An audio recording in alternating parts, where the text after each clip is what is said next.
Il y a 380 000 ans était il y a 13,8 milliards d'années, donc sur ce grand chemin, là il y a une concentration de masse projetée qui a déformé un petit peu l'image et on a pu le reconstituer. Évidemment, on n'arrive pas à le reconstituer dans le temps de la galaxie, il ne faut pas exagérer quand même. Mais c'est quand même phénoménal. Vous avez devant vous quelque chose qui trahit la présence de toute la masse pesante, indépendamment du fait qu'elle soit lumineuse, hein, sur tout l'univers observable. Matière sombre aussi. Ça, c'est matière sombre. En fait, c'est presque toute la matière sombre. Les baryons, nous, ça compte 4%, c'est pas grand-chose. C'est presque toute la matière sombre. Alors, je vais vous donner, pour que vous ayez une image plus intuitive de à quoi ça correspond, voilà une petite image que vous reconnaissez peut-être.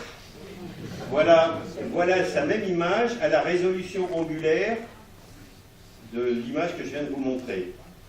C'est-à-dire qu'évidemment, on a un certain nombre, on a un contenu informatif fini, il n'est pas infini, hein, donc on arrive à reconstituer qu'à certaines échelles, pas les toutes petites. Enfin, c'est quand même, ça c'est quand même reconnaissable. Même si, bon, Paris, ça commence à être un tout petit peu difficile. Et alors maintenant, mais il faut rajouter aussi, ce processus-là, il est stochastique, c'est-à-dire qu'en fait,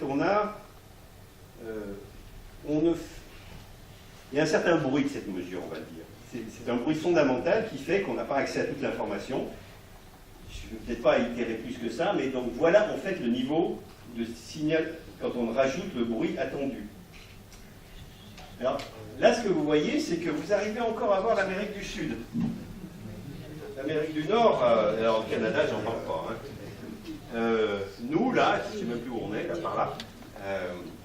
Donc vous voyez que cette image, il n'y a que les extrémas qui correspondent directement à ce qu'on voit vraiment. C'est pour ça que je vous ai montré un des points extrêmes en vous disant là, il y a plus de matière, etc.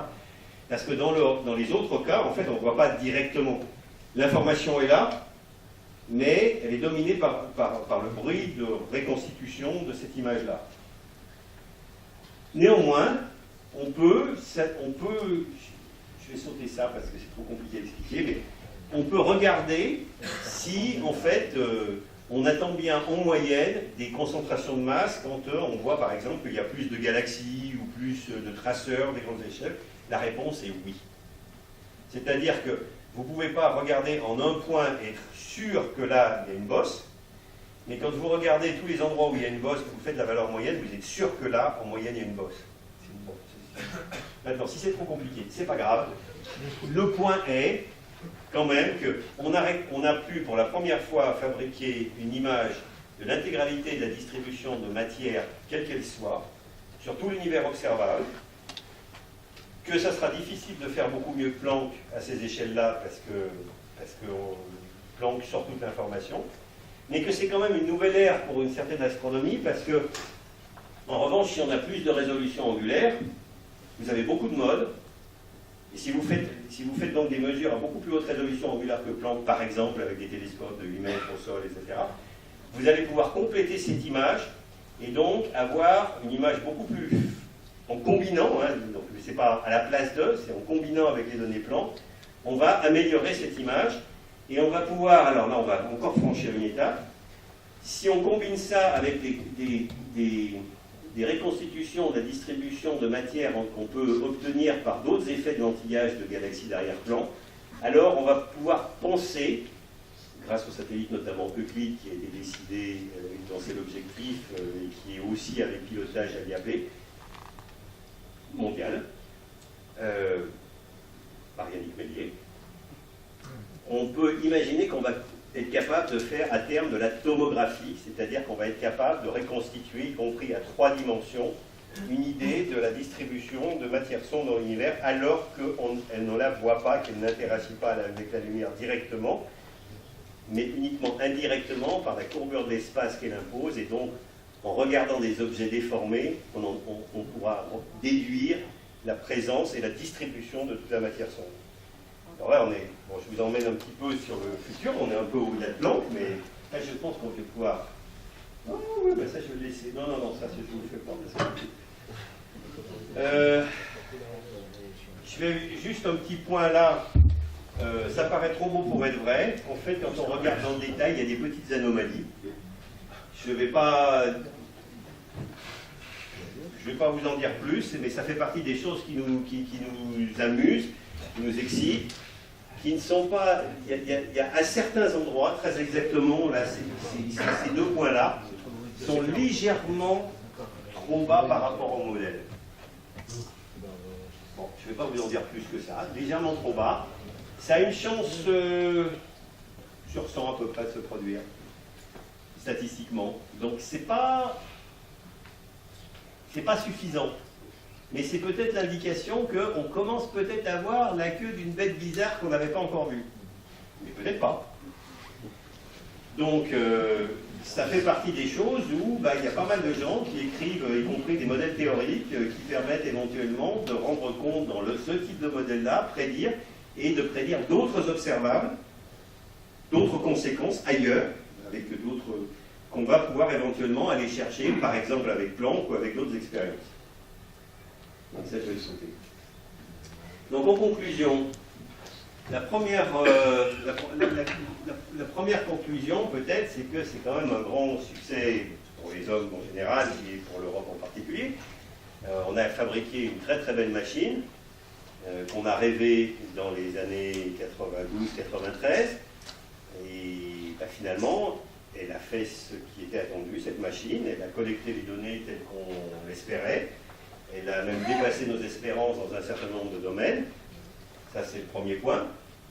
Le deuxième point, et c'est dans un domaine qui était quand même un peu la chasse gardée, disons, des États-Unis, il faut quand même bien le dire. Donc, on a une certaine fierté à avoir repris le flambeau, un peu comme pour le LHC. Là aussi, l'Europe a repris, disons, une place dans ce domaine scientifique, ce qui est un peu satisfaisant quand on est scientifique. Donc ça, c'est un point. Le deuxième point, c'est que finalement, quand on fait l'analyse, eh bien, on a un très très bon accord entre cette hauteur des vagues, cette courbe que je vous ai montrée, et, disons, un modèle minimum, générique, sans fanfreluche, qui n'a que 6 paramètres. Et la valeur d'un de ces paramètres est telle que ça apporte beaucoup d'eau au modèle de base de l'inflation qui correspondait à un écart à l'invariance d'échelle dont je vous ai parlé, ce fameux paramètre non égal à 1, qui est un des résultats très importants de Planck.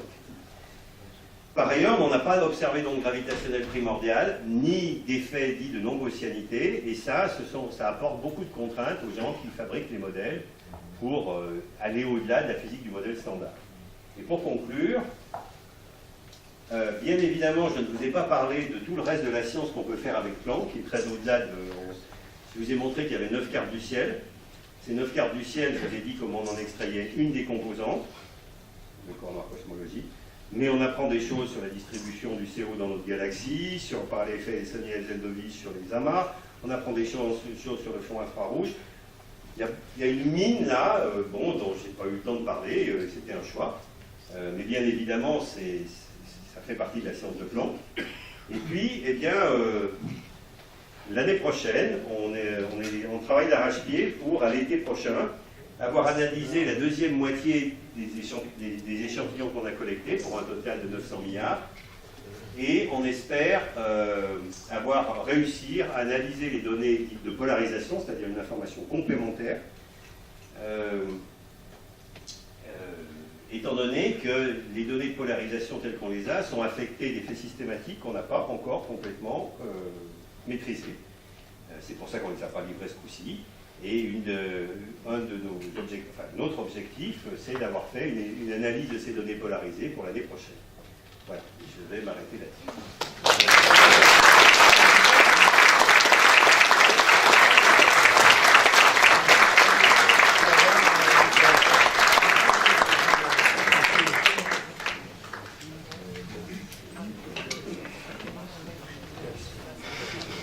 Bon, formidable, merci François. Je suppose que vous avez des questions, mais je prends déjà rendez-vous l'année prochaine pour les résultats de la polarisation, si j'ai bien compris. Là, tu n'y coupes pas. Là. Donc, des questions? Oui. Passez par les frais du micro. Et vous avez plein de choses disponibles sur le site www.planck.fr. Oui, super. Tout d'abord, félicitations pour ces exposés. J'ai cru comprendre qu'en décortiquant les résultats de Planck, vous avez récupéré quelques indices qui sembleraient confirmer l'hypothèse de l'inflation. Ma question est triple sur l'inflation, elle me tarabille, je l'ai souvent à l'esprit, je n'arrive pas à trouver une réponse. Est-ce qu'on a une idée du phénomène physique qui a déclenché l'inflation? Est-ce qu'on a une idée de d'où est sortie l'énergie qui a propulsé l'inflation? Et est-ce qu'on a une idée du phénomène qui a arrêté l'inflation? Alors pour le dernier, oui, il y a pas mal de, on ne connaît pas le détail de la manière de finir l'inflation, mais ce qu'on appelle la partie le réchauffement, etc. Bon, d'abord, c'est pas complètement critique pour les niveaux de description dont je viens de parler.